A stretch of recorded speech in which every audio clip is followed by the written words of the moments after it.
Welcome students to my YouTube channel Hindi Gyan. आज हम लोग क्षितिज पाठ्य पुस्तक का उत्साह चैप्टर पढ़ेंगे। बादल गरजो घेर घेर घोर गगन धाराधर ओ, ललित ललित काले घुंघराले बाल कल्पना कैसे पाले, विद्युत छवि उर्मे कवि नव जीवन वाले, वज्र छिपा नूतन कविता फिर भर दो बादल गरजो। शब्दों के अर्थ देख लेते हैं। धाराधरो बादल के लिए कहा गया है। घेर घेर यानी चारों दिशाओं से घेर घेर कर। ललित ललित सुंदर सुंदर। विद्युत मीन्स बिजली, छवि विद्युत के समान चमकना। उर हृदय, नवजीवन नया जीवन देने वाले। वज्र वज्र मीन्स कठोर और नूतन मीन्स नई। कविता मीन्स कविता। फिर भर दो बादल गरजो।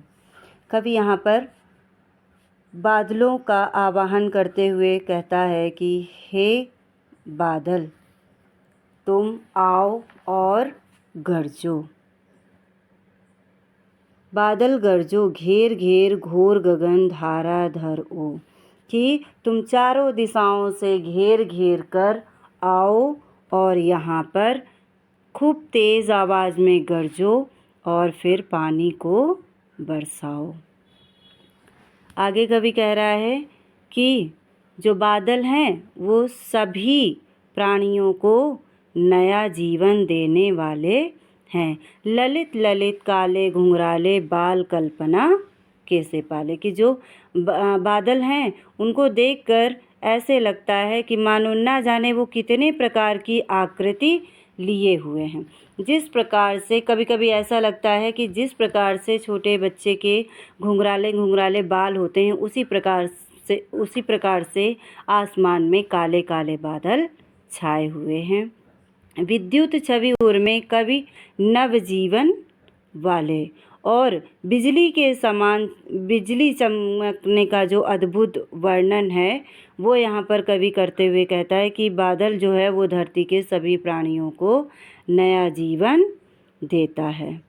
कि बादल की जो गर्जना है उसमें एक क्रांति होती है, कि जिस प्रकार से समाज में बदलाव के लिए लोग क्रांति करते हैं उसी प्रकार से प्रकृति में बदलाव लाने के लिए बादल क्रांति करते हैं, अर्थात तेज़ आवाज़ में गरजते हैं और फिर वो बरसते हैं।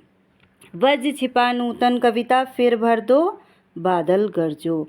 और आगे कवि कह रहा है कि तुम वज्र के समान यानी तेज, जिस प्रकार से वज्र बहुत कठोर होता है और बहुत अधिक धारदार होता है, उसी प्रकार से तुम भी अपने बादल से मूसलाधार बारिश करो और इस धरती पर जो जीवन गर्मी के कारण बहुत परेशान है उसको तुम शीतल कर दो।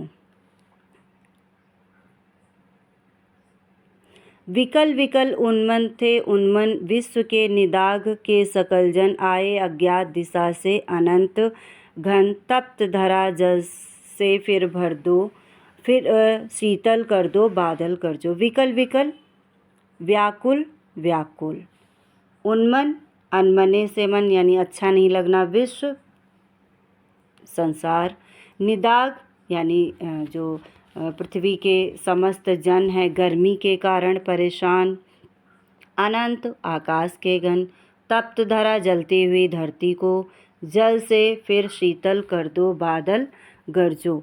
आगे कवि कहता है कि तुम अपनी बरसात से, अपने पानी से तुम इस धरती पर जो व्याकुल लोग हैं उनको तुम अपना पानी बरसाकर उनके मन को शीतल कर दो। हे बादल, तुम आओ चारों दिशाओं से घेर घेर कर और फिर से तुम यहाँ पर पानी बरसाओ। आए अज्ञात दिशा से अनंत के घन, तप्त धरा से फिर शीतल कर दो। और कभी आगे कह रहा है कि जो इस धरती पर जो पृथ्वी गर्मी के कारण जल रही है उसको तुम अपने पानी से शीतल कर दो। हे बादल, चारों दिशाओं से घिर कर आओ और फिर बरसो। इस कविता के माध्यम से कवि ये संदेश देना चाहता है कि जिस तरह से धरती के सूख जाने के बाद भी बादलों के आने पर नए पौधे उगने लगते हैं, ठीक उसी प्रकार से आप जीवन की कठिनाइयों के आगे कभी भी हार नहीं माने। कठिनाइयों को देखकर, परेशानियों को देखकर कभी भी घबराए नहीं। अपने पुरुषार्थ पर भरोसा रखकर परिश्रम करें, कड़ी मेहनत करें और आपके जीवन का जो बगीचा है वो भी पुनः दोबारा खिल उठेगा। इसलिए हमें अपने जीवन जीने की जो इच्छा है वो कभी भी समाप्त नहीं होने देनी चाहिए और पूरे उत्साह से जीवन जीने की कोशिश करनी चाहिए। तो ये था उत्साह जो कविता है उसकी व्याख्या। आगे हम पढ़ेंगे अट नहीं रही है। तो अट नहीं रही है ये भी एक कविता है, ये भी आपके चैप्टर 4 से ही जुड़ी हुई है। अट नहीं रही है आभा फागुन की, सट नहीं रही है। कहीं सांस लेते हो, कहीं घर भर देते हो, उड़ने को नभ में तुम पर कर देते हो। कवि आगे कहता है कि फागुन महीने की जो शोभा है वो धरती पर अट नहीं रही, अर्थात समा नहीं रही है। धरती पर समा नहीं रही है। इसकी जो आभा है, जो सुंदरता है, वो फागुन के महीने की सुंदरता का वर्णन कवि ने यहाँ पर किया है कि जो फागुन के महीने की जो सुंदरता है वो पृथ्वी पर अट नहीं रही, अर्थात पृथ्वी पर चारों दिशाओं में समा नहीं पा रही है। इसलिए वो आसमान में उड़ने को व्याकुल हो रही है, अपने चारों हाथ पैर फैलाए हुई है। कहीं सांस लेते हो, घर घर भर देते हो, उड़ने को नभ में तुम पर कर देते हो। आगे कवि कहता है कि जब तुम हे फागुन, जब भी तुम सांस लेते हो तो उसी सांस से जो सुगंध आती है वो पूरे आकाश में उड़ने के लिए अपने पंख को फैला देती है।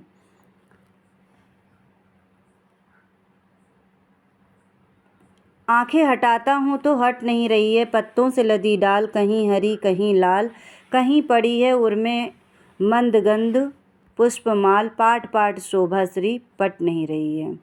आगे कवि कहते हैं कि फागुन के महीने की जो सुंदरता है वो इतनी अधिक है कि मैं यदि आंखें भी हटाना चाहता हूँ तो मेरी आंखें प्रकृति की ओर से नहीं हट रही हैं।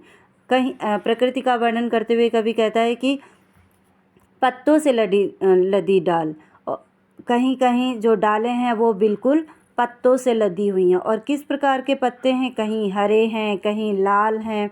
उनको देखकर ऐसा लग रहा है मानो कि किसी ने अपने गले में पुष्पों की माला पहन रखी हो।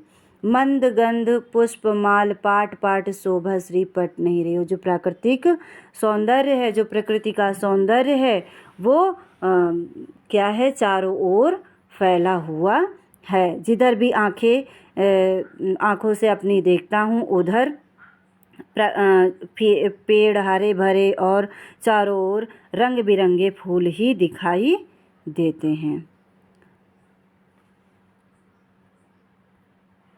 तो ये थी अट नहीं रही कविता। इस कविता के माध्यम से कवि कहते हैं कि प्रकृति का जो एक एक अंग है वो सुंदरता से भरा हुआ है और वह सुंदरता इतनी अधिक है कि उन जगहों पर समा ही नहीं रही है। जिस प्रकार से हम लोग कोई सुगंधित वस्तु होती है लाते हैं तो सिर्फ अपने तक ही नहीं सीमित रहती है, उसको बहुत सारे लोग उसकी सुगंध से पहचान जाते हैं कि हाँ देखो कुछ तो है यहाँ, कुछ ऐसा है जिसकी सुगंध आ रही है। और कभी कभी ऐसा होता है बगल में खाना बन रहा होता है और इतनी ज़्यादा खुशबू आती है कि ऐसे लगता है कि हाँ क्या चीज़ बन रही है। तो उसी प्रकार से प्रकृति के सौंदर्य की जो शोभा है वो पृथ्वी पे ही नहीं बल्कि आकाश में भी समाने को अपने पंख फैलाए हुए हैं। तो ये था उत्साह और अट नहीं रही कविता की व्याख्या। तो आप लोग इसको देखिएगा और कमेंट के माध्यम से बताइएगा कि वीडियो कैसा लगा। वीडियो को लाइक करिएगा, चैनल को सब्सक्राइब करिएगा और बेल आइकन दबा के रखिएगा ताकि आपको नेक्स्ट वीडियो मिल जाए जल्दी से। Thank you.